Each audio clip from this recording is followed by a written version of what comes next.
ماشاء اللہ لا حول ولا قوة الا باللہ العلی العظیم اعوذ باللہ من الشیطان الرجیم بسم اللہ الرحمن الرحیم الحمد للہ وکفی والصلاة والسلام علی عبادہ الذین اصطفی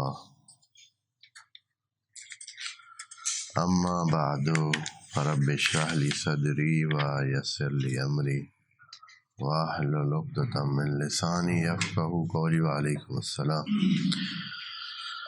وقل رب ادخلنی مدخل صدق واخرجنی مخرج صدق واجعل لی من لدنک سلطانا نصیرا بسم اللہ وباللہ وتوکلت علی اللہ قال اللہ تبارک و تعالی فی صورت التکاثر آیت نمبر 1 بسم اللہ الرحمن الرحیم وعلیکم السلام بسم اللہ الرحمن الرحیم الہاکم التکاثر حتی زرتم المقابر کلا سوف تعلمون ثم کلا سوف تعلمون کلا لو تعلمون علم الیقین لترون الجحیم ثم لترونها عین الیقین ثم لتسألن یومئذ عن النعیم صدق اللہ العظیم۔ سورہ التکاثر بھی دوسری سور کی طرح اپنے خاص فوائد تلاوت کے رکھتی ہے۔ اس کی تلاوت سے چاہے معنی سمجھے بغیر بھی تلاوت کی جائے، یعنی الفاظ کی ادائیگی جو ثواب اور فوائد رکھتی ہے، اس میں پہلے معنوی یا ثوابی کیفیت کو عرض کرتے ہیں۔ رسول خدا نے فرمایا ہے کہ جو شخص سوتے وقت اس صورت کو پڑھے، سونے سے پہلے سورہ التکاثر کو پڑھے، عذاب قبر سے محفوظ رہے گا۔ جو شخص اس صورت کی تلاوت کرے سونے سے پہلے، عذاب قبر سے خدا کریم اس کو محفوظ رکھے گا۔ اب عذاب قبر جو ہے وہ کس طرح ہوگا یا کیسے ہوتا ہے یا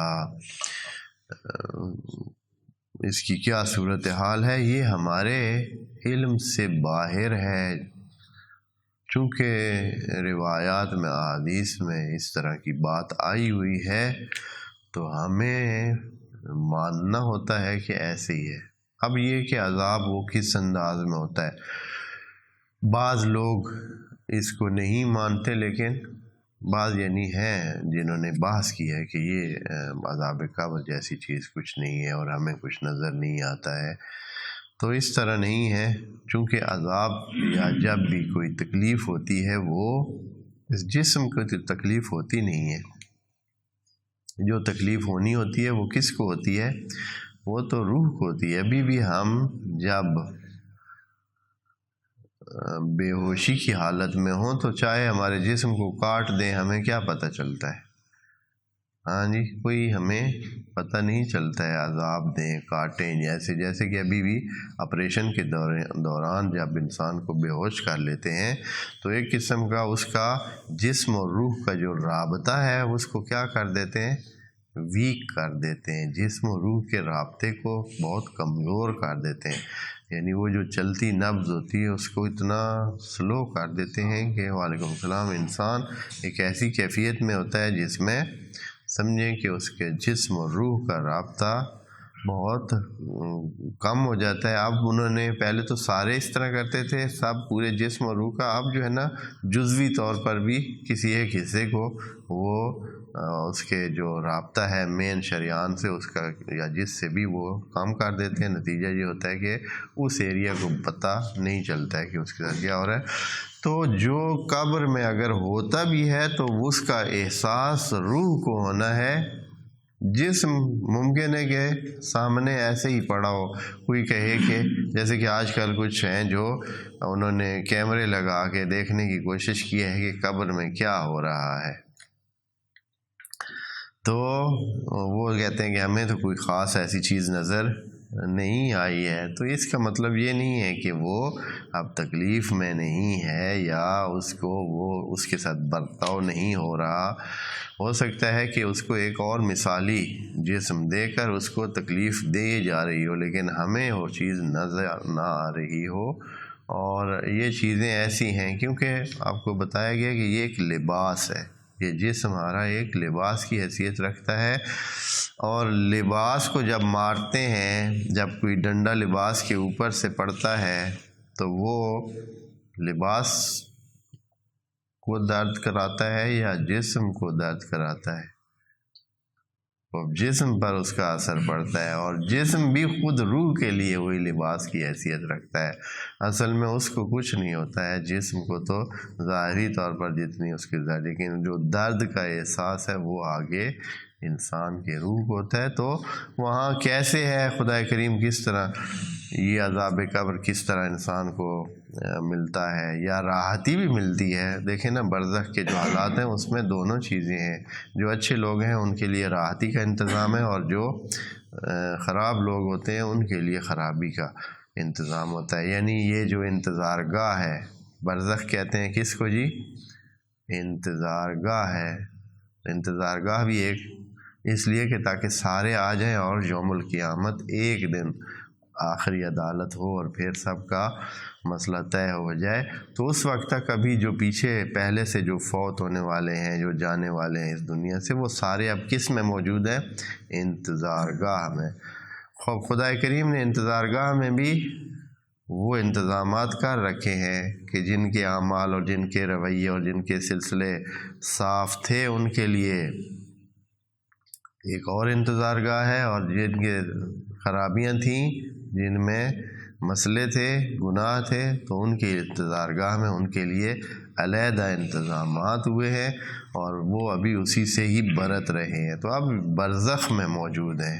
برزخ ایک قسم کی انتظار گاہ شمار ہوتی ہے، تو وہ قبر کے حالات بھی اسی کا حصہ ہیں، برزخ کا حصہ ہیں، اور برزخ میں جو کچھ ہونا ہے وہ اس حالات سے بچانے کے لیے آپ کے لیے کیا کہا گیا کہ سورہ التکاثر کی تلاوت کر کے سوئیں۔ ہاں جی،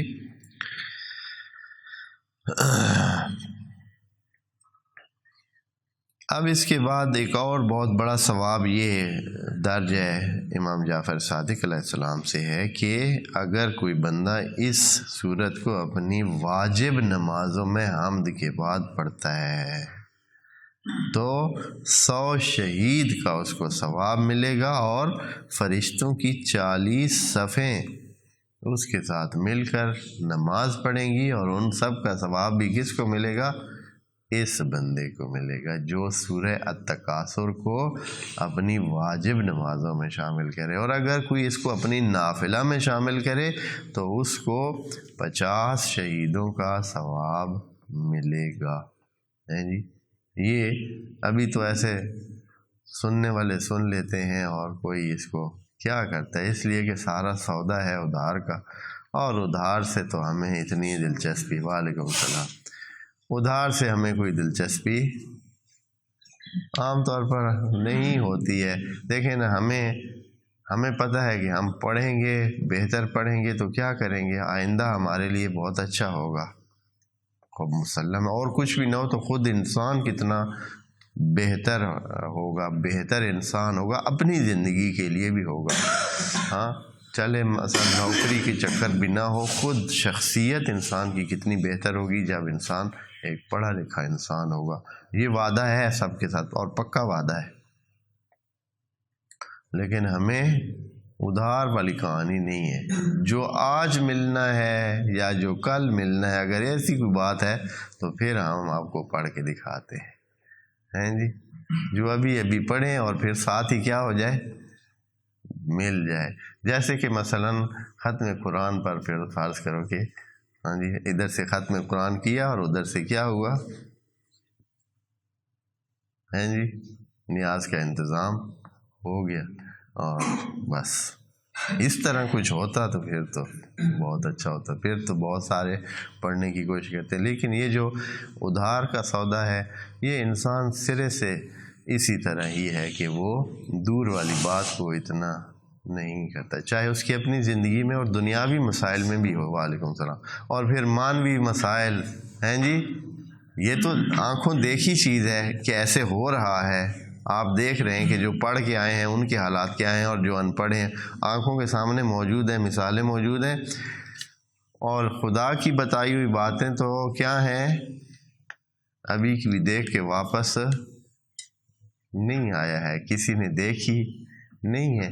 اس لیے انسان کو بہت سنجیدہ ہو کر اس مسئلے کو دیکھنا پڑتا ہے، پھر جا کر وہ اس راستے پہ چلتا ہے۔ جب تک اس کو علم نہ ہو، علم یقینی نہ ہو، جیسے ابھی اسی صورت میں یہ بات ہوگی علم یقین کی، اس وقت تک کوئی بندہ اس راستے پہ چلنے والا نہیں ہوتا ہے۔ بس علم بہت مہم ہے۔ تو سورہ میں کہا گیا کہ اگر کوئی اس طرح کرے تو اس کو اتنا ثواب، یہ جو 50 شہیدوں کا ثواب نافلہ میں اگر اس کو شامل کرے سورہ تکاثر کو، تو 50 شہیدوں کا ثواب اس کو ملے گا۔ ایک اور ثواب جو ذکر ہے حدیث نبوی میں، وہ یہ ہے کہ جو بندہ اس سورت کی تلاوت کرتا ہے، اللہ تعالیٰ اس سے یہ دنیاوی نعمتوں کا حساب نہیں لے گا، ہاں، کہ بھائی کتنی نعمتیں تمہیں دی تھی، یہ دیا تھا، وہ دیا تھا، فلاں دیا تھا، تو ان کا حساب جو ہے وہ اس سے اس کو چھٹکارا مل جائے گا، اور آرام سے جنت کی طرف روانہ ہو جائے گا، اگر باقی حالات اس کے ٹھیک ہوئے تو۔ اس کا فرماتے ہیں کہ اب جو ہے نا وہ دوسرے مسائل جو کہ بالکل عوامی لیول کے ہوتے ہیں، یعنی عوام ان چیزوں کے پیچھے تقریباً ہوتی ہے۔ اگر کسی کے جسم کے حصے میں کسی میں درد ہے، کوئی بھی، ہاں، سر میں درد ہے، جسم میں درد ہے، بازو میں درد ہے، آنکھوں میں درد ہے، کانوں میں درد ہے، اور کوئی درد ہے، پیٹ میں جیسے درد ہے، تو کیا کرے جی؟ سورہ التکاثر پڑھے اور اپنے اوپر پھونک دے، یا جس کو کوئی اس قسم کی تکلیف کا سامنا ہے اس پر پھونک دے، تو اس طرح اس کا مسئلہ حل ہو جائے گا۔ اگر کوئی چاہتا ہے کہ لوگوں میں محبت پیدا کرے، محبوب بنے، ہاں جی، آج کل یہ بھی نسخہ بہت درکار ہے جوانوں کو کہ وہ محبوب بہت بننا چاہتے ہیں، ہاں جی، کیا ہے جی؟ محبوب بننا چاہتے ہیں کہ لوگ ان سے محبت کریں، ہاں جی، اس کی محبت میں کیا ہو جائیں، دیوانے ہو جائیں، یا کم از کم کیا ہو جائیں، ہاں جی، پروانے کی حد تک ہو جائیں۔ تو بہرحال سورہ التکاثر کو جناب ہر روز 21 مرتبہ پڑھیں، ہاں، عمل ذرا محبت والا مشکل بنا دیے، باقی تو ایک ایک دفعہ سب جگہ پڑھنا۔ ہاں، یہ محبوب بننے کے لیے تو کیا ہے جی، 21 دفعہ پڑھیں، اور انشاءاللہ اگر عمومی محبت ہو تو بھی حاصل ہوگی، یعنی لوگوں میں محبوب ہوگا، سب کا محبوب ہوگا، ہاں جی، اور اگر خصوصی ہو تو بھی اس نیت سے پڑھے کہ کہیں وہ محبوب بن جائے، ہاں جی، تو بھی سمجھیں کہ ایک اس قسم کا، جیسے وہ ہے کہتے ہیں کہ بس یہ پڑھیں اور محبوب آپ کے قدموں میں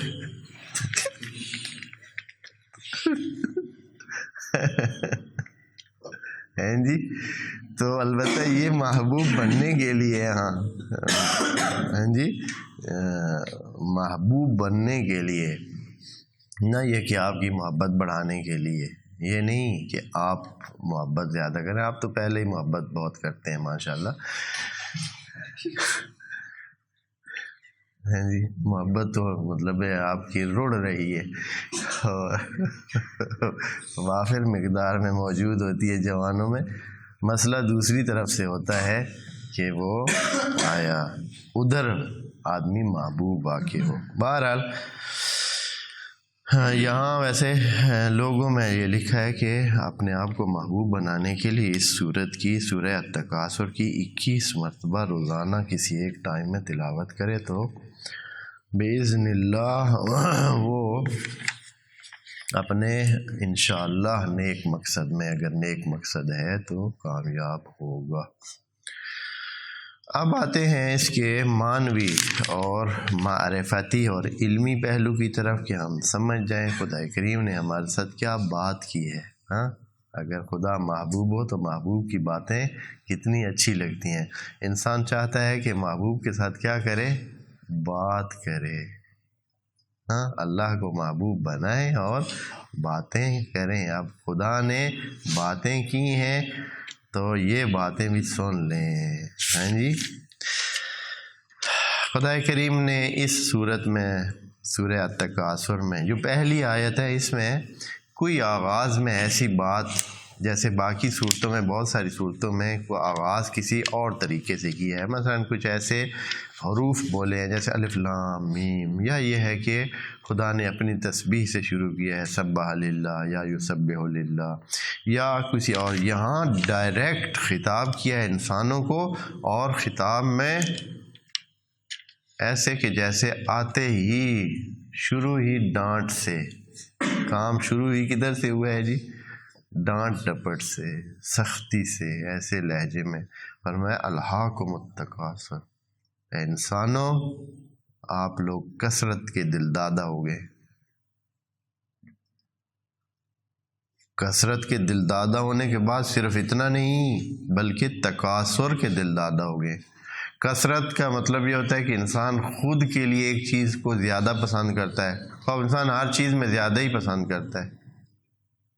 ہاں جی بھائی، آپ کے مثال کے طور پر فرض کریں کہ کوئی بھی چیز، کپڑے کتنے ہونے چاہیے؟ جوانوں کی بات کرتا ہوں، ہر کسی کی لیول ہوتی ہے، ہر کسی کو ایک خاص قسم کی چیز کی محبت ہوتی ہے۔ کتنے کپڑے ہونے چاہیے؟ ہاں جی، کثیر یا قلیل؟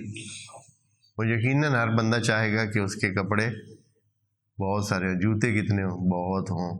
ہاں جی، اگر مثلاً کوئی اس سے بڑھ کر اگر کوئی زراعت کا اور کسان ہے تو اس کا دل ہوگا کہ کیا ہو اس کے پاس؟ زمینیں کتنی ہونی چاہیے؟ بے حساب۔ مال مویشی کتنا ہو؟ ہاں جی، ایک گائے ہو تو دل ہوگا کہ دو ہوتی تو زیادہ بہتر ہوتا۔ ہاں، ایک کا دودھ ختم ہوتا تو دوسری کا شروع ہو جاتا، اور دو ہو گئی تو پھر چاہے گا زیادہ۔ اسی طرح جو مثلاً جس کے پاس جو چیز بھی ہے، جس فیلڈ میں بھی ہے، جس میں اس کی دلچسپی ہے، وہ اس سے زیادہ چاہتا ہے۔ ہاں، وہ چاہتا ہے کہ وہ چیزیں زیادہ سے زیادہ ہوں، اچھی بھی ہوں اور زیادہ بھی ہوں۔ کثرت کا انسان دل دادا ہے۔ پیسہ کیا ہے؟ پیسہ تو ویسے سب کے لیے ایک چیز ہے۔ ہاں، 100 نہیں ہے تو 100 چاہتا ہے، جب 100 آ جاتا ہے تو پھر کتنا چاہتا ہے؟ ہاں، پھر وہ کہتا ہے یہ تو کم ہے، 1000 ہو، 1000 آ جاتا ہے تو بھی پھر مسئلہ اس کا حل نہیں ہوتا ہے، پھر کہتا ہے کہ 10,000 بن جائے۔ تو یہ ایک انسان ہمیشہ کثرت کو چاہتا ہے۔ یہ ایک مرض ہے یا ایک قسم کی نفسیاتی کیفیت ہے۔ ہاں، یہ انسان کے اندر ہے۔ اب اس سے اوپر ایک اور کام کیا ہے؟ وہ یہ ہے کہ اس کثرت کا پھر مقابلہ کرنا۔ کثرت کا کیا کرنا؟ مقابلہ کرنا۔ مثلاً وہ کہتا ہے کہ ہاں بھائی تیرے پاس کتنے ہیں جی؟ وہ کہتا ہے میرے پاس 100 ہیں۔ وہ کہتا ہے میرے پاس 120 ہیں۔ جی، وہ کہتا ہے میرے پاس ایک گاڑی ہے، وہ کہتا ہے 5.5 گاڑیاں۔ وہ کہتا ہے کہ آپ کی جو ہے نا کتنے زمینیں؟ وہ کہتا ہے ہمارے اتنے ہیں۔ دوسرا کہتا ہے اچھا بس اتنی؟ ساڑی تو ہے اتنی ساری؟ ہاں، بہت ساری، اتنی زیادہ ہے۔ تو تکاثر یعنی ایک دوسرے کے ساتھ مقابلہ کرنا۔ اچھا آپ کتنے پڑھے ہیں جی؟ میں جی BA 4 MA کیتے ہوئے۔ ہاں، MA والے بھی ہوتے ہیں ہر قسم کی، یعنی انسان مقابلے میں چاہتے نہیں ہیں کہ کبھی ان کی جو ہے نا کیا ہو؟ کم ہو، وہ دوسروں سے بڑھ کر بتانا چاہتے ہیں کیا ہے، اس سے وہ سمجھتے ہیں کہ اس سے ہمیں کیا حاصل ہوگا، برتری حاصل ہوگی۔ احساس برتری کے لیے تکاثر کیا جاتا ہے، اور معاشرے میں یہ چیزیں موجود ہیں یہ چیزیں معاشرے میں عام طور پر، اور اس وقت بھی یہ چیزیں موجود تھیں۔ فرق صرف اتنا ہے کہ اب مثلا کسی اور چیز پر تکاثر کیا جاتا ہے، اس وقت تکاثر دو چیزوں پہ کیا جاتا تھا، ایک مال اموال کہ بھائی کتنے ہمارے اتنے مال ہیں اتنے، اور جو زیادہ تکاثر کیا جاتا تھا چونکہ قبیلے بنتے تھے افراد کی تعداد سے، قبیلوں کا زور کس سے ہوتا تھا، افراد کی تعداد سے، جس قبیلے میں جوانوں کی، لڑاکے لوگوں کی اور لڑائی بڑھائی کرنے والوں کی تعداد زیادہ تھی، وہ قبیلہ سردار قبیلہ بن جاتا تھا۔ تو لوگ کہتے تھے کہ آپ کے کتنے جوان ہیں، وہ کہتے تھے ہمارے 200 ہیں، تو وہ کہتے ہیں ہمارے 400 ہیں، ہمارے 1000 ہیں، ہمارے پاس اتنے لڑنے والے اور جنگجو جوان موجود ہیں۔ تو اس طرح تکاثر وہاں انسانوں کی گنتی پہ ہوتا تھا۔ اب جب ایک دفعہ ایسے یا کئی دفعہ ایسے ہوا کہ مقابلہ ہو رہا ہے، وہ کہتے ہیں آپ کے کتنے ہیں، وہ کہتے ہیں آپ کے کتنے ہیں، اچھا انہوں نے کہا کہ ہمارے 500 ہیں، انہوں نے کہا ہمارے 600 ہیں، انہوں نے کہا ہمارے اتنے گھوڑے ہیں، انہوں نے کہا ہمارے پاس اتنے گھوڑے ہیں، انہوں نے کہا ہمارے پاس اتنے اونٹ ہیں، انہوں نے کہا ہمارے پاس اتنے اونٹ ہیں۔ پھر جب بات دیکھا کہ کوئی خاص فرق نہیں پڑ رہا ہے، تو انہوں نے کہا کہ ہمارے قبرستان میں 1000 پہلوان سویا ہوا ہے، انہوں نے کہا کہ ہمارے قبرستان میں 1200 پہلوان سویا ہوا ہے، یعنی مرے ہوئے ہیں، مرو ہوئے کو گنتے ہی شروع انہوں نے کر دی، تھوڑا قبرستان وڈا یا ساڈا وڈا۔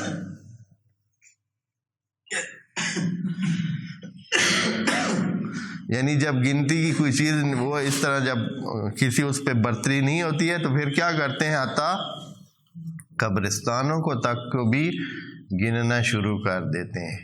تو یہ خدا کریم اس کی نکوہش کر رہا ہے، ان کو کہہ رہے کہ بدبختو آپ ان گنتیوں میں پڑ گئے ہیں اور مقابلے کر رہے ہیں، کتنی جہالت ہے یہ، ہیں جی۔ اگر آپ کو پتہ ہو کہ آپ کے ساتھ کیا ہونے والا ہے، آپ ان الہا کا لفظ ہے، الہا یعنی آپ کو اس نے مصروف کیا ہوا، آپ ان فضول کاموں میں لگے ہوئے ہیں جن کا کوئی جمع تفریق نہیں ہے۔ جیسے ابھی موبائل میں بچوں کی لیول پہ گیمیں ہو رہی ہیں، حتیٰ کچھ درمیانے لوگ بھی گیمیں کر رہے ہیں، تھوڑے سے بڑے بھی میں نے بعض اوقات دیکھے ہیں وہ بھی گیموں میں لگے ہیں، ہاں جی۔ وہ بیٹھے ہیں، 2 بڑے بیٹھے تھے، میں کہتے کتنا سکور، میں تے 1 لاکھ تے کتنے تے پہنچ گیا، ہو سکے اچھا میں تے 6 لاکھ تے پہنچا پیا، سکور بنا رہے ہیں جی، پچھلے 2 مہینے سے لگے ہوئے۔ الہاکم التکاثر، اپنا سکور خالی خیالی، کوئی حاصل جمع نہیں ہے اس کا، الہا فضول قسم کی ایکٹیویٹی اور فعالیت ہے۔ الہاکم التکاثر کہ اے انسانوں آپ کو مصروف کر دیا ہے، اور یعنی فضول قسم کی ایکٹیویٹی میں کیا کر دیا ہے، فضول قسم کی ایکٹیویٹی میں اور فعالیت میں اور مصروفیت میں آپ کو الجھا دیا ہے اس تکاثر نے۔ آپ لگے ہوئے ہیں تکاثر کرنے میں، تکاثر باب تفاعل ہے، اور اس کا معنی کیا ہے کہ 2 طرفہ ہے، وہ ادھر سے بولتا ہے، پھر وہ آگے دوسرا ادھر سے بولتا ہے کہ بھائی اچھا تو ادھر ہے اتنا ہے تو میں کتنا ہوں۔ حتیٰ زورتم المقابر، یہاں تک کہ پھر کیا ہوا، اچھا تکاثر میں یہ بھی ہوتا صرف دعویٰ تو نہیں نا کافی، ہاں جی، اچھا بیٹھے بیٹھے ایسے ہی بنا رہا ہے، ہاں جی۔ ہمارے ایک عزیز تھے، وہ ابھی بھی ہیں ماشاءاللہ، وہ اپنے باتوں میں نمبر 2 بات کرنے میں بہت ماہر تھے، ایسے کرتے کہ پتہ ہی نہیں چلتا، ہیں جی۔ تو وہ انہوں نے نا اپنے جہاں وہ تھے ادھر انہوں نے بڑا بتایا ہوا تھا کہ ہمارے تو جناب بڑے ہی مال مویشی ہیں، بڑے ہی مکانات ہیں، بڑے سلسلے ہیں، بڑے یہ ہیں، 4 باغ ہیں ہمارے اپنے، ہیں جی، اور یہ ہیں اور وہ ہیں، اور پتہ نہیں کیا کیا انہوں نے نا، بس ادھر کس نے آ کے دیکھنا ہے، ہاں جی، ساری زندگی وہ شہر والے بندے نے آ کے نہیں دیکھنا ہے کہ آپ کے گاؤں میں کچھ ہے یا نہیں ہے، لیکن انہوں نے اپنے بہت کچھ بنا کے ادھر جو ہے نا پیش کیا ہوتا، بڑے فلاں ہیں۔ تو اس وقت وہ لوگ ذرا اس حوالے سے پیڑے بھی تھے، وہ جب مقابلہ ہوتا تو پھر وہ دیکھتے تھے کہ بھائی ہیں بھی صحیح یا نہیں ہے۔ وہ جو کہتا ہے کہ میرے 10 بیٹے ہیں تو پھر 10 بیٹے ادھر ان کو بلا کے دیکھ لیتے تھے، اے 10 بیٹے یا اتنے جوان ہمارے قبیلے کے ہیں، تو پھر وہ ایک نظر جانتے بھی تھے اور پتہ کر لیتے تھے کہ بھائی ہے نہیں ہے۔ ایسے خیالی باتوں پہ یہ تقاصر نہیں چلتا تھا ایسے بس۔ تو پھر کیا کرتے، اب جب انہوں نے دعویٰ کیا کہ بھائی قبرستان میں ہمارے اتنے بڑے بڑے ہیرو اور جوان اور لڑاکو جوان جو ہے وہ سوئے ہوئے ہیں، تو پھر کیا کرتے تھے، جا کر قبرستانوں میں کیا کرتے تھے، گنتے تھے۔ ہاں جی، کتنے نے، اور یہ تو کسی بڈھی جی قبر ہے، ہاں یہ نہیں ہے، یہ تو فلاں ماسی کی قبر ہے، یہ پہلوان کی کون سی قبر ہے۔ تو اس طرح حتی زرتم المقابر، جاتے تھے قبروں کی زیارت کرتے تھے، یعنی قبروں کو جا کر دیکھتے تھے یہ لوگ۔ بھائی مقابلہ ہو رہا ہے، کوئی سادہ بات نہیں ہے کہ کیسے دور بیٹھ کر صرف خیالی طور پر آدمی بات کرے۔ اس وقت کے لوگ وہ تھے، کیا کرتے تھے، چلیں دیکھ لیتے ہیں بھائی آپ کے کتنے پہلوان ہیں قبروں میں۔ تو وہ زرتم المقابر، اتنا آپ نے مقابلہ کیا کہ جو موجود چیزیں ان کو چھوڑ کر آپ قبروں تک پہنچ گئے۔ یہ بات جب کی نا، یہ تو کلیت سمجھ آ گیا کہ اب بات کس نہج پہ ہو رہی ہے، یعنی ایک بری سوچ کیفیت کو خدا کریم نکوہش کر رہا ہے، اس کی توبیخ کر رہا ہے کہ یہ غلط کام ہے، اس طرح کے کاموں میں مت الجھ کے رہ جائیں۔ کھلا، اس سوچ کو ابھی یہاں روکتے ہیں، کہتے ہیں کہ اس کو چلے رکیں، ایک منٹ رکیں۔ کان لا ہے یہ، جیسے بھی پہلے بھی عرض کیا ہے، کلا تقریباً بعض ناویوں نے کہا ہے کہ یہ کلا کا معنی تو یہ ہے کہ بس کریں، رک جائیں۔ دوسرا معنی یہ ہے کہ کان لا یعنی پچھلی بات کو چھوڑیں۔ سوف تعلمون، آپ کو پتہ چل جائے گا۔ آپ گنے نا، گنتے رہیں، حاصل کیا ہونا ہے، آپ 100 دفعہ گنیں، آپ کے 100 پہلوان ہوں، آپ کے 1000 پہلوان ہو جائے، آپ کے پاس 1000 بلڈنگ ہو جائے، آپ کے پاس 1000 شہر ہو جائے، کیا ہونا ہے، سوف تعلمون، کچھ ہی ٹائم کے بعد جاننے والے ہیں آپ۔ ہاں جی، ثم کلا، ذرا رکیں۔ ثم کے بعد بعض مفسرین نے کہا ہے کہ یہ جو ہے نا، یہ سوف تعلمون پہلا ہے قبر کے عذاب کے لیے، کہ جب عذاب قبر آپ کو نصیب ہوگا، دیکھیں گے قبر میں پہنچیں گے تو آپ کو پتہ چل جائے گا کہ کہانی کیا ہے۔ بلکہ موت سے ہی بندے کو پتہ چل جاتا ہے کہ ساری میری وہ کہانیاں جو میں ڈال رہا تھا گننے والی، وہ ساری کی ساری گنتیاں کیا ہو گئی ہیں، ختم ہو گئی۔ اگر کوئی 100 کی گنتی تھی تو بھی ختم، جو 1,00,000 کی گنتی تھی تو بھی ختم، شود، ہاتھ سے ساری گیم ہی گئی۔ ثم کلا، ثم لگا کر کہا کہ اس کے بعد اگلا مرحلہ بھی ہے، قبر صرف نہیں ہے، اس کے بعد اگلا مرحلہ کیا ہے، آخرت کا مرحلہ ہے، قیامت کا مرحلہ ہے۔ ثم کلا، ذرا رکیں، سوف تعلمون، اس کے بعد بھی آپ مزید جان لیں گے۔ کلا، آپ کو سمجھ نہیں ہے، یہ کلا تیسری دفعہ اس لیے کہہ رہے ہیں کہ لگتا ہے کہ ان کو سمجھ صحیح بات نہیں آئی۔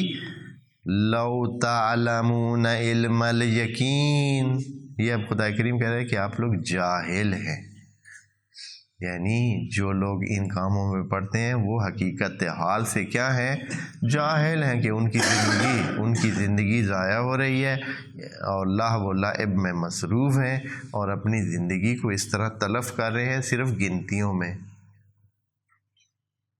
اس لیے خدا کریم فرماتا ہے کلا لو تعلمون علم الیقین، اگر آپ کو علم یقین پتہ ہوتا، آپ کو کیا پتہ ہوتا جی، علم کون سے والا، یقین والا۔ اچھا، یہاں علم جو ہے نا، ابھی پہلے بتاتے جائیں کہ علم کے 3 مراحل ہیں دوستو، علم کے 3 مراحل ہیں اور ہر مرحلے کا اثر مختلف ہے دوسرے مرحلے سے، ہر مرحلے کا اثر انسان پر دوسرے مرحلے سے مختلف ہوتا ہے۔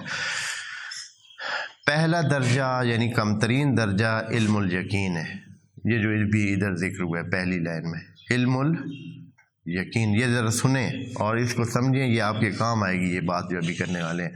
علم الیقین پہلا مرحلہ ہے، ابھی مثال سے سمجھاؤں گا۔ دوسرا مرحلہ ہے عین الیقین، دوسرا مرحلہ عین الیقین، اور تیسرا اور آخری مرحلہ ہے حق الیقین۔ کیا جی؟ حق الیقین۔ اچھا، پس علم ہو گیا، عین ہو گیا اور حق الیقین، تین ہو گئے۔ علم الیقین کیا ہے؟ علم الیقین یہی ہے کہ جو ہم علم جانتے ہیں، کسی حقیقت کا علم رکھنا، کسی حقیقت کا صرف علم رکھنا۔ جیسے ہمیں کوئی بتائے، ہمیں مثلا کسی نے بتایا کہ آگ کیا ہے جی؟ گرم ہے۔ ہمیں کوئی بتاتا کہ آگ گرم ہے، جیسے آپ بچے کو بتاتے ہیں کہ آگ کیا ہے؟ گرم ہے۔ ابھی اس نے کچھ اس سے زیادہ اس کو پتہ نہیں ہے کہ آگ گرم ہے یا نہیں ہے۔ ہاں، یا یہ ہے کہ آپ کو کوئی بتاتا ہے کہ جب مثلا اس میں چینی ملا دی جائے پانی میں تو وہ میٹھا ہو جاتا ہے۔ ٹھیک ہے جی، یہ ہے علم، علم الیقین، یعنی یقین جو کہ حقیقت ہے اس کا صرف علم ہونا۔ دوسرا مرحلہ اس سے یہ ہے کہ آپ دیکھ رہے ہیں کہ آگ گرم ہے اور آگ جلاتی ہے۔ پہلا مرحلہ یہ تھا کہ آپ کو علم ہو کہ آگ گرم ہے اور آگ جلاتی ہے۔ دوسرا مرحلہ یہ ہے کہ آپ دیکھیں کہ آپ کے سامنے آگ جل رہی ہے اور آگ جو ہے کسی چیز کو گرم کر رہی ہے، پانی جو اس کے اوپر پڑا ہے اس کو کیا کر رہی ہے؟ گرم کر رہی ہے، اور پانی ابلنے کی صورت میں آ گیا ہے۔ تو یہ آپ نے اپنی آنکھوں سے کیا کر لیا ہے؟ دیکھ لیا ہے۔ پہلا مرحلہ جو صرف کوئی بتاتا تو یہ اتنا اثر نہیں رکھتا انسان پر، لیکن اب جو آپ دیکھ رہے ہیں کہ لکڑی کو آگ جلا رہی ہے اور جو بھی چیز آگ میں رکھی جاتی ہے اس کو جلا دیتی ہے، تو یہ اب آپ کا اور مرحلہ ہو گیا۔ اور تیسرا مرحلہ اس سے اگلا مرحلہ جو کہ کم انسانوں کو نصیب ہوتا ہے، بہت ساری چیزوں میں، تھوڑی چیزوں میں نصیب ہوتا ہے، بہت میں نہیں، وہ یہ ہے کہ حق الیقین، کہ خود آگ پہ آدمی ہاتھ رکھے، خود آگ پہ ہاتھ رکھے اور پھر اس کو پتہ چلے گا کہ کیا ہے؟ آگ جلاتی ہے، پھر وہ اس کا حصہ بن جائے گا۔ تو اسی طرح ہماری جتنی بھی معلومات ہیں وہ ان تین مرحلوں پہ ہو سکتی ہیں، لیکن ہماری تقریباً زیادہ تر معلومات جو آخرت کے بارے میں ہیں وہ صرف پہلے والی لیول پر ہیں، اور وہ بھی اتنی کمزور ہیں کہ ہمیں وہ کچھ نظر نہیں آتا ہے جو کچھ نظر آنا چاہیے۔ اس کا مطلب ہے کہ ابھی ہم جاہل ہیں، صحیح سے ہم نے جم کر ہمیں اتنی بھی معلومات ہماری آخرت کے بارے میں نہیں ہیں جتنی کہ ہمیں دنیا کی آگ کے بارے میں ہے۔ آخرت کی معلومات ہماری بہت کم ہے، نہیں تو خدا کریم فرما رہا ہے کہ جن کے پاس یہ معلومات ہوں سچ مچ کی تو وہ تو جہنم کو ابھی بھی دیکھ سکتے ہیں، ابھی بھی وہ جہنم کو دیکھ سکتے ہیں کہ جہنم ہے، اور یہ ایک حقیقت ہے۔ فرماتے ہیں لو تعلمون علم الیقین، اے انسانوں اگر آپ جان لے علم یقین کو، لَتَرَوُنَّ الْجَحِيمَ، تو آپ جہیم کو ابھی دیکھیں گے۔ لَتَرَوُنَّ لام تاکید کی لگی ہوئی ہے، اور یہاں صوفہ اور سین نہیں لگا ہوا کہ آپ بعد میں دیکھیں گے، ابھی دیکھیں گے جہنم کو، کہ جہنم ابھی بھی موجود ہے، جیسے کہ دوسری آیات میں موجود ہے یہ بات کہ ان جہنم لمحیطۃ بالکافرین، جہنم نے کافرین کو اپنے احاطے میں اس وقت بھی لے رکھا ہے، نہ یہ کہ بعد میں لے گی، ابھی بھی کافرین جہنم کے ابھی بھی ادھر ہی ہے۔ جب انسان زندگی کر رہے ہیں تو ایک صراط مستقیم ہے، اور جو صراط مستقیم سے ہٹے ہوئے ہیں وہ جہنم میں موجود ہیں، صرف کیا ہے؟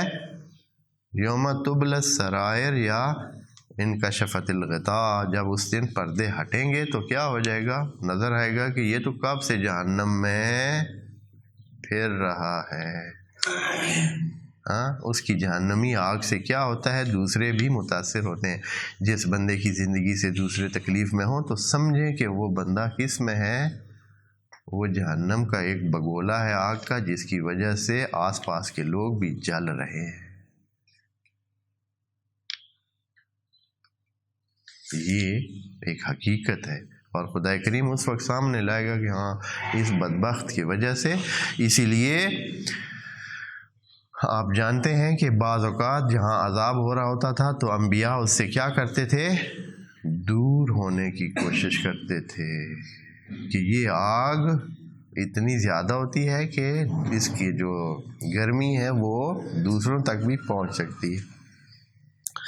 فرماتے ہیں انسان لو تعلمون علم الیقین، اگر آپ کو علم یقین بھی ہو، اتنی لیول بھی آپ کی اگر ہو جائے، اتنی لیول کے کیا ہے؟ علم یقین، یعنی آپ کو علم ہو جائے، ابھی آپ لا علم ہیں، جاہل ہیں، تو لا ترون الجحیم، تو آپ جہیم کو دیکھ لیں گے، قطعی دیکھ لیں گے۔ اور جن کو ہے علم وہ دیکھتے بھی ہیں، ان کو نظر آتا ہے، کیونکہ علم کی سطح پہ جب آپ جائیں تو آپ برابر ہو جاتے ہیں اس خاص قسم کے کائناتی وجود سے، اور جب کائناتی وجود سے آپ ایک ہو جاتے ہیں، اس کے برابر ہو جاتے ہیں، تو آپ کی علم کی سطح بھی اتنی ہو جاتی ہے کہ کائنات کے چلنے کو آپ دیکھ سکتے ہیں۔ پھر آپ دیکھ سکتے ہیں کہ جو قرآن میں جو چیزیں بتائی گئی ہیں کہ جو اس طرح کرتا ہے، جو غیبت کر رہا ہوتا ہے، وہ سچ مچ اپنے مرے ہوئے بھائی کا گوشت کھا رہا ہوتا ہے۔ جہنم کو دیکھنا اس طرح ہوتا ہے کہ وہ بندہ دیکھ رہا ہے، جو عارف ہوتا ہے، ہاں، جو کمال تک پہنچ جاتا ہے، وہ دیکھ رہا ہوتا ہے کہ ایک بندہ ہے جو بھائی کے گوشت کو نوچ نوچ کر کھا رہا ہے، اصل میں وہ غیبت کر رہا ہوتا ہے، لیکن اس کو یوں نظر آتا ہے کہ یہ تو بات، جیسے کہ وہ آپ نے سنا ہوا کہ جب ایک امام کے ساتھ کوئی ان کا صحابی حج پہ گئے تو اس نے کہا کہ اے امام، اس دفعہ تو بڑے حاجی آئے ہوئے۔ تو امام نے کہا کہ ہاں تجھے ایسے لگتا ہوگا، لیکن مجھے تو بہت حاجی کم نظر آ رہے ہیں۔ تو فرمایا کیسے یا امام، دیکھیں تو صحیح، سارا کعبہ طواف کر رہے ہیں اور حاجی ڈھیر ہیں۔ تو حضرت نے پھر کہا کہ یہ 2 انگلیوں کے درمیان سے دیکھو میری۔ پھر حضرت نے اس کو 2 انگلیوں سے یا ایسے دکھایا کہ اس نے جب دیکھا تو اللہ اکبر، یہ تو کوئی کتا ہے، کوئی بھیڑیا ہے، کوئی سور ہے، کوئی پتہ نہیں کیا ہے، کوئی گائے، کوئی پتہ نہیں، عجیب عجیب شکل کے حیوانات ہیں، کوئی چوہا ہے، کوئی کیا ہے، اور کوئی انسان اس میں طواف کر رہا ہے، باقی سارے جو ہے وہ کیا ہیں؟ دوسرے شکلوں میں موجود ہیں۔ تو علم یقین ہو تو آدمی کو نظر آتا ہے، وہ کیا، وہ جو حقیقت ہے وہ نظر آتی ہے، اور اگر علم یقین نہ ہو، جہالت ہو، تو ہمیں سب اوکے نظر آتا ہے، جیسے ابھی ہمیں اکثر سب چیزیں روٹین میں نظر آتی ہیں۔ لا ترون الجحیم ثم، اے اللہ بس یہی کہ جہنم کو ہم پہچان لیں گے، جان لیں گے اگر ہمیں علم یقین ہوا تو؟ کہتے ہیں نہیں، ایک اور مرحلہ علم کا ہے، اس وقت تو پھر آپ ثم لترونھا عین الیقین، ثم یعنی بعد میں، جب آپ اس دنیا سے چلے جائیں گے تو پھر کس طرح دیکھیں گے؟ پھر بھی علم کی حد تک دیکھیں گے، علم الیقین نہیں بلکہ عین الیقین، آنکھوں کے ساتھ دیکھ لیں گے نا، پھر تو آنکھوں کے ساتھ دیکھ لیں گے۔ جب آنکھوں کے ساتھ دیکھیں گے تو پھر کہیں گے کہ اوئے ہوئے ہوئے مارے گئے، ہاں، پھر واپسی کا راستہ بھی نہیں ہوگا، اور اس وقت پھر جہنم بھی نظر آئے گی، اور پھر آدمی کو ہوگا کہ مجھے ٹھیک کرنا چاہیے، مجھے بہتر کرنا چاہیے، لیکن چونکہ ابھی نہیں اس کو علم، اور لا علمی کا شکار ہے، اور علم حاصل کرنا ہی نہیں چاہتا، اور اس طرف آنا ہی نہیں چاہتا ہے، وہ کہتا ہے مجھے ڈسٹرب ہی نہ کرے۔ وہ اتنا لا علم انسان کہ اس کو اس کی سزا کا ہی پتہ نہیں ہے کہ کتنی وہ دردناک سزا ہے۔ پرلے دن ہم کسی جگہ گئے ہوئے تھے، وہاں میں نے ایک بندے کو کہا کہ آپ معاف کر دیں، معاف کر دیں، وہ جو آپ کسی کے پاس ناراض ہیں تو اس کو معاف کر دیں، کوئی نہیں، غلطی ہو جاتی ہے انسان سے، ہاں جی، تو ہاں آپ اس طرح ناراض رہیں گے، گناہ ہوگا، تو اگلا جہان بہتر نہیں ہوگا، جہنم ہوگی۔ انہوں نے کہا کہ جہنم میں لے جانا تو لے جاوے، میں نہیں معاف کرنا۔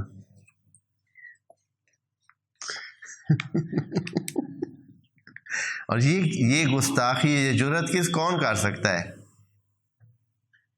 جو لا علم ہوتا ہے، جو جاہل ہوتا ہے۔ میں نے آپ کو سمجھانے کے لیے ایک مثال دی تھی کہ اگر کسی بندے کو پتہ نہ ہونا کہ ڈبے میں بم ہے، اور اس کو کہیں کہ ڈبہ یہ اٹھا کے باہر رکھ دو، تو وہ آسانی سے کیا کرے گا؟ ڈبے کو اٹھائے گا اور باہر رکھ دے گا۔ اور اگر آپ اس کو بتا دیں کہ بھیا اس میں 4 بم پڑے ہیں، آپ مہربانی کریں اس کو اٹھا کے باہر رکھ دیں،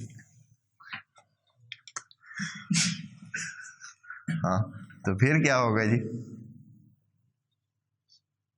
پھر وہ اسی آسانی سے اٹھا کے باہر رکھے گا؟ نہیں رکھے گا۔ بس علم بڑی چیز ہے، علم سے انسان محتاط ہو جاتا ہے، بچنے کی کوشش کرتا ہے اچھائی کو حاصل کرنے، اور جو نہیں کرتے اور جو بے دھڑک ہو کر اپنے غلط کاموں میں جاری رہتے ہیں، اس کی مطلب یہ ہے کہ وہ بہت جاہل ہے، یعنی جہل کی اس لیول پر ہیں کہ خدا کی پناہ ہے، یعنی جن کو کچھ بھی نظر نہیں آتا، یعنی بالکل اندھے ہیں۔ جیسے کہ خدا کریم نے بھی کہا ہے کہ وہ لیما، وہ کہے گا آخرت میں کہ لیما حشرتنی اعمی وکنت بصیرا، تو خدا کریم اس کو فرمائے گا کہ تو دنیا میں من کان فیہا اعمی فہو فی الآخرۃ اعمی، کہ دنیا میں اندھے بنے رہے ہو تو اب آگے کیا ہے؟ اندھوں کی طرح تمہیں جہنم میں ہی ڈالا جائے گا، جی اندھے بنا کر ہی۔ تو اس طرح ہے کہ انسان جب نہیں دیکھتا ہے، اس کو دیکھ ہی نہیں پا رہا ہے کہ وہ اپنے ہاتھوں میں کیا لے کے جا رہا ہے، تو وہ جرات کے ساتھ گناہوں کی طرف بڑھتا رہتا ہے۔ لَتَرَوُنَّ الْجَحِيمَ ثُمَّ لَتَرَوُنَّهَا عَيْنَ الْيَقِينِ، پھر کچھ عرصے کے بعد جب اس دنیا سے چلے جائیں گے تو آپ خود اپنی آنکھوں سے اس حقیقت کو دیکھ لیں گے۔ اور پھر جب اگلے مرحلے میں اندر ہوں گے جہنم کے، پھر کیا ہوگا؟ پھر تو حق الیقین کی لیول پہ پہنچ جائیں گے۔ علم کی لیول تو حق الیقین تک پہنچ جائے گی، لیکن اب اس سے بچنے کا ٹائم نہیں ہوگا۔ ثم لتسألن یومئذ عن النعیم، اب جہنم کے سامنے جب آپ کو جہنم کا بھی یقین ہو گیا ہے، جہنم آپ سامنے دیکھ رہے ہیں، تو خدا کریم وہاں سامنے کھڑا کر کے جہنم کے پوچھے گا کہ ہاں بھائی ادے آتے 10 چند کتھے گزاریا؟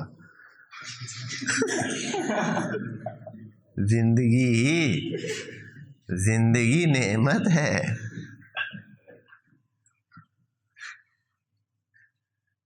ہاں، زندگی پوری ہماری نعمتوں سے بھری ہوئی ہے، اور خدا کریم پوچھے گا کتھے گزاریا، کیا کیا ہے، کیسے کیا ہے،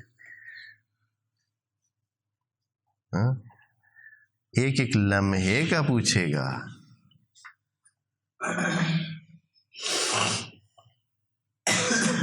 تو یہ یومئذ عن النعیم، وہ جو نعمتیں خدا نے دی ہیں اس میں سب سے بڑی نعمت زندگی ہے، اور زندگی میں پھر آگے نعمتوں کی پوری تفصیل ہے، اس جسم سے لے کر آس پاس میں لے کر دوستوں سے لے کر والدین سے لے کر بہن بھائیوں سے لے کر پتہ نہیں کیا کیا نعمتیں ہیں جو انجوائے کر رہے ہیں اور پتہ ہی نہیں ہے، اور ضائع کر رہے ہیں بے حساب، ایسے جیسے کہ بھائی اس کا کوئی بل ہی نہیں آنا ہے، ہاں؟ جیسے بعض دوست اس طرح کیا کرتے ہیں کہ جس کا بھائی بل نہیں آنا ہے تو چلیں کوئی بات نہیں، پر یہ ہمارے بل بن رہے ہیں، اور خدا کریم فرما رہا ہے کہ آخر میں کاؤنٹر پہ، یہ کاؤنٹر ہے یومئذ، یعنی یوم الحشر، کیا ہے؟ کاؤنٹر ہے، وہاں کاؤنٹر کو کاؤنٹر بھی اسی لیے کہتے ہیں کہ وہاں کاؤنٹ کیا جاتا ہے، کیا کیا جاتا ہے؟ حساب کیا جاتا ہے، کاؤنٹ کیا جاتا ہے، تو وہاں جہنم کے سامنے کھڑا کر کے، ہاں ایسے بھی نہیں کہ بھائی ہاں ادھر سے نظر آ رہی ہے جہنم موجود ہے، عین الیقین ہو چکا ہے، اور ادھر سے ہاں بھائی دیو حساب، کیا کیا ہے، کہاں گزارا ہے، کتنا گزارا ہے، کتنا استعمال کیا ہے، کتنا ضائع کیا ہے۔ دعا ہے خدا کریم ہمیں اس دنیا میں ایسے قرار دے کہ ہمارا حساب آخرت میں کیا ہو، آصاب ہو، حساباً یسیرا، جیسے کہ پیچھے کسی آیت میں ہم نے پڑھا تھا کہ کچھ لوگوں کا ہوگا حساباً یسیرا، بڑے ہی آسان سا تھوڑا سا حساب ہوگا۔ چلو ٹھیک ہے جی، تسی تھوڑا تو بالکل متھے اتنے لکھا پیا بھائی پاکیزہ لوگو، چلو تسی چلے جاؤ۔ ہاں اس دن ہے نہیں کہ بھائی جب یہ آیت بتائی ہے نا سورہ رحمان میں، آپ لوگ پڑھتے ہیں وَيُعْرَفُ الْمُجْرِمُونَ بِسِیمَاهُمْ، مجرم جو ہے اپنے چہروں سے پہچانے جائیں گے۔ تو جو نیک لوگ ہوں گے وہ مسلم ہے، جب مجرم پہچانے جائیں گے تو نیک تو آٹومیٹک پہچانے جائیں گے۔ ہاں جس کے چہرے پہ نورانیت ہوگی، کوئی جرم نہیں لکھا ہوگا، کوئی جرم کے آثار نہیں ہوں گے، تو خود بخود ہی پتہ چل جائے گا کہ یہ کیا ہے، یہ پاک صاف ہے۔ جب مجرموں کے ٹھپے لگے ہوئے ہوں گے تو اس کا چہرہ نورانی ہے، صاف ہے، کوئی ٹھپا نہیں ہے، بالکل ایسے کلیئر ہے، تو یقیناً یہ پہچانا جائے گا۔ بس دونوں کو پہچانا جائے گا۔ صرف ادھر ذکر اس لیے کیا کہ تاکیداً، تاکہ مجرموں کو پتہ چلے کہ اس دن ان کے چہرے پہ ٹھپے لگے ہوئے ہوں گے۔ ہاں جی، خدا کریم ہمیں انشاءاللہ اس دن میں اپنی رحمت سے نوازے۔ والسلام علیکم ورحمۃ اللہ وبرکاتہ۔